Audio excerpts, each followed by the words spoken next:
Okay, I just want to get on here and before I go in to do my workout, being the white supremacist I am for going to the gym and working out, apparently according to these lefties. Yeah, I'm seeing all these videos online about on YouTube of these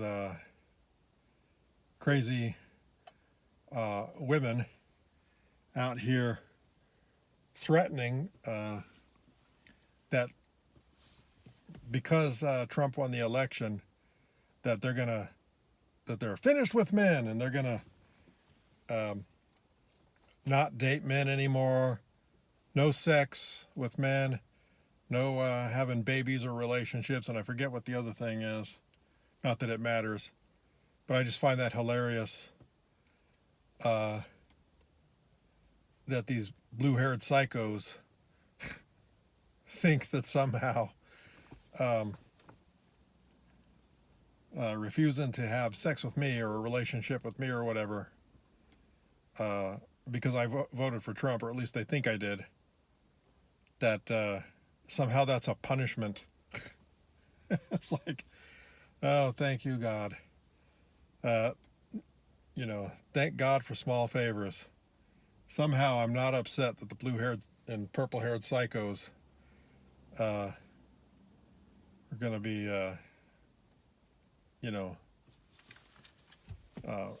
refusing sex and relationships with me. I just find that so funny, and how narcissistic you actually have to be to think that swearing off men or swearing off a group of people is going to change people's minds. It's somehow a punishment for people having a different opinion than you do. That to me is like somebody putting a loaded gun to their own head and saying, do what I want or I'll pull the trigger.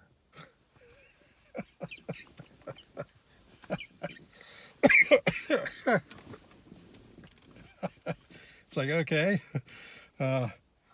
nope, not doing what you want. Just totally hilarious. It's like, hey, you dummies. You do realize that it would be more motivating to me to do what you want if you put the gun to my head, not your own. That's like, that reminds me of back in the day when I'd be doing, involved in my usual mischief as a kid and as a teenager. And my parents thought that threatening me with sending me to my room was a punishment. And, it's like,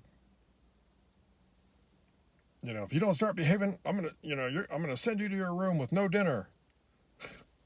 And it's like, oh, no fish sticks tonight? And I get to go to my room and play video games and watch TV, because I had a VCR and all that back in the day. Nintendo. And my room was my favorite place to be. And it's like, if you don't start behaving, I'm gonna send you to your room with no dinner. It's like, okay. Anything but that. Don't send me to my room, please. Oh no, I'm not gonna have to eat fish sticks or burritos. Oh no, God forbid. What'll I ever do? Oh, the punishment. So it just reminds me of that. And it's like, oh no, blue and purple haired psychos don't want to have sex or relationships with me because Trump won, and they blame all men for not voting for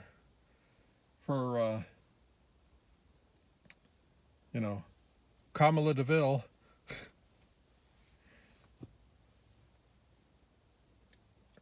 It's like just the total lack of understanding, the total lack of self-awareness with these people, and just the arrogance of thinking that threatening to withhold sex and relationships from people who don't find you attractive anyways, and who don't want to, you know, have, you know, that somehow that's going to be like a punishment. And then I've seen these videos now where they're coming out where some of these crazy women are on their getting all upset that nobody cares that their, you know, their 4B movement has already failed, and they're all upset that guys don't give a crap that they're shaving their heads and to be unattractive. It's like, you were already unattractive. You know, it's like, oh no. But just getting all upset that their threats to not have sex and relationships and all that isn't working. And I just find that absolutely hilarious, and it makes me think of, well, it reminds me really of the video I did earlier about always vet the people you bring into your life. Because to me, this is just like a perfect example of that, of why you should vet who, you know, always vet the people that you bring into your life. Simply because you want to avoid psychos like that, and when they out themselves, and it's like, ooh, I missed a bullet on that one. You know,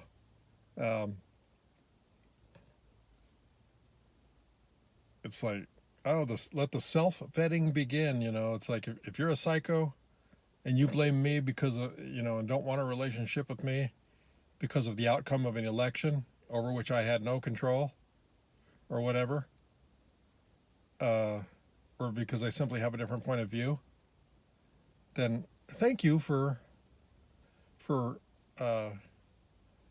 taking yourself out of my life. Thank you for vetting yourself and removing yourself from my life so that I don't have to do it for you. I appreciate you leaving. I haven't had any people in my personal circle of acquaintances or friends do that over all of this. But I wouldn't be shedding a tear if any of them did. It's like, oh, if you're gonna, you know, threaten me that you don't want to be friends with me, or you don't want to, you know, spend, you know, like even family members, you know, you don't want to associate with me on Thanksgiving or Christmas because you think I voted a certain way or whatever. I don't give a shit. Goodbye. You know, who cares? But I just find it hilarious when extremely narcissistic and entitled people like that realize that, you know, when they have meltdowns and they realize that they're just not as important as they thought they were, and then they threaten you to leave your life and all that, and I don't want a relationship with you anymore. You know, they think that's an actual punishment. That's how little self-awareness some of these people have. I just find it absolutely amazing and hilarious, quite honestly. And now I'm seeing the things about the black women, a lot of them, not all of them, but a lot of them getting on there and saying, you white women, don't expect us to be backing you up and supporting you.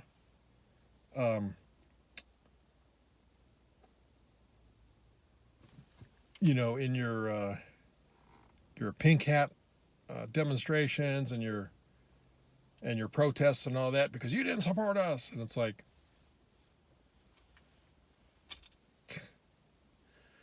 you know, what you're threatening us with, as far as I'm concerned, it's not a punishment, it's a reward. That makes me want to support Trump even more. Who knew that the way to get psycho purple-haired vampires out of your life is to vote for Trump. Be a Trump supporter and all that. That actually, it's almost like a Trump sign or whatever, is like garlic or a crucifix to these people. They see that and they're, oh shit. It's just too funny. I love the meltdowns on YouTube and also on like the mainstream media. And now they're coming out and saying that, well, the whole reason that we lost the narrative is because, well, conservatives and Trump supporters, they've got a network of information and propaganda that we don't have. It's like, what are you talking about? You have the entire, almost the entire mainstream media, And you did have Joe Rogan and you had Elon Musk until you went so far left, crazy, wackadoodle, insane and all that you woke them up and drove them away. I mean, and I used to be a Democrat till I woke up and realized, hey, wait a second, this is crazy. And so it's like, what do you mean? I mean, they're actually saying that they don't have the propaganda networks that the right-wing conservatives do. And I'm just, I mean, how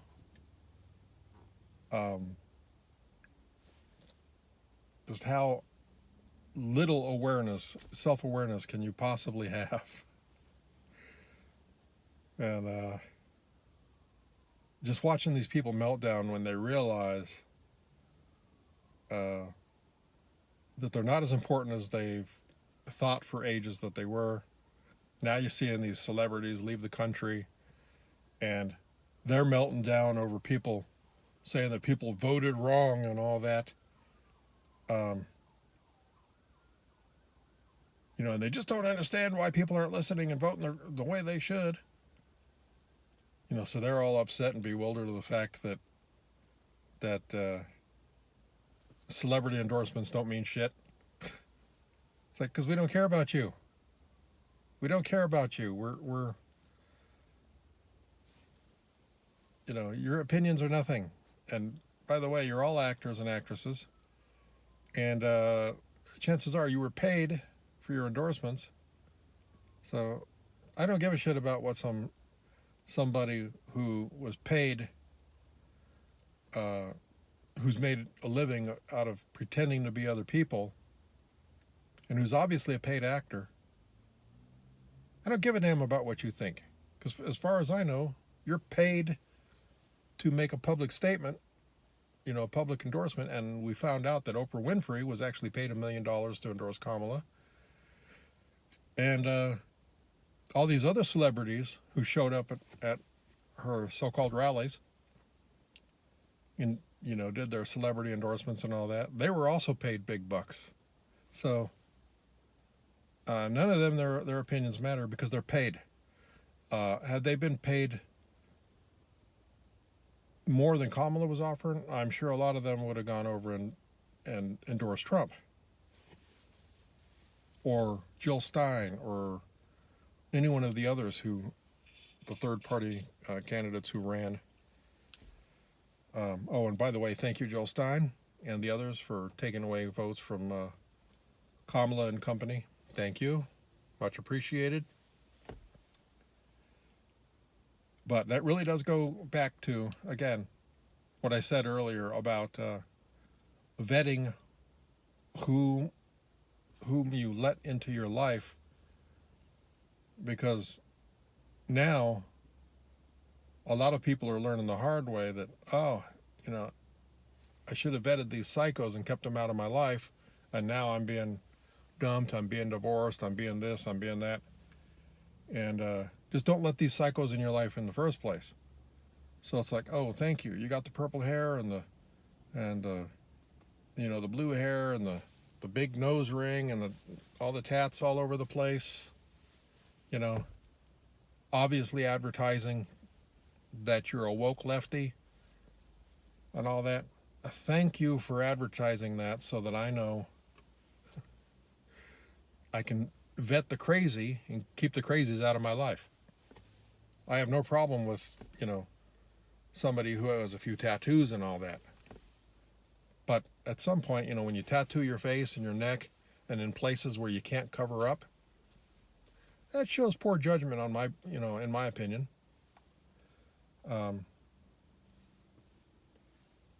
It just kind of shows poor judgment. But when people really do advertise themselves as crazy, it's like, thank you for advertising that. And I even saw one video where a woman was saying, and she was very unattractive. And that's not to say that all woke lefties are unattractive. There are some left-wing women who are actually physically quite attractive until they do certain things to themselves. But yeah, this woman was on there saying, somebody please tell me, what do I need to do to make sure that I'm not in the least bit attractive to conservative men, and how do I keep them out of my life? And my immediate thought, after I stopped cracking up, my immediate thought was, just keep doing what you're doing. Keep up with the weird hair and the nose, the nose ring and the, acting like a crazy and shit, and you will have no problem keeping conservative guys away from you. And most of these women who were out here, crying about men not voting the right way, and saying that they want to, they're swearing off all men, and they're, going to stop having sex with us and having relationships with us and all that. It's like, most of them were women whom I would guess probably couldn't get a man anyways. They're, they were femcells, as I guess they're called now. It's like, yeah, you're unattractive anyways, and your attitude certainly doesn't make it any better. So, let the meltdowns continue. Thank you for the entertainment. The more I see the meltdowns, from both sides, actually, I enjoy the meltdowns when I see conservatives melting down too, because I'm actually kind of center right. I'm kind of like middle of the road libertarian. But I just love the meltdowns because it's entertaining. And thank you for the entertainment. You guys are the comic relief. And let them continue.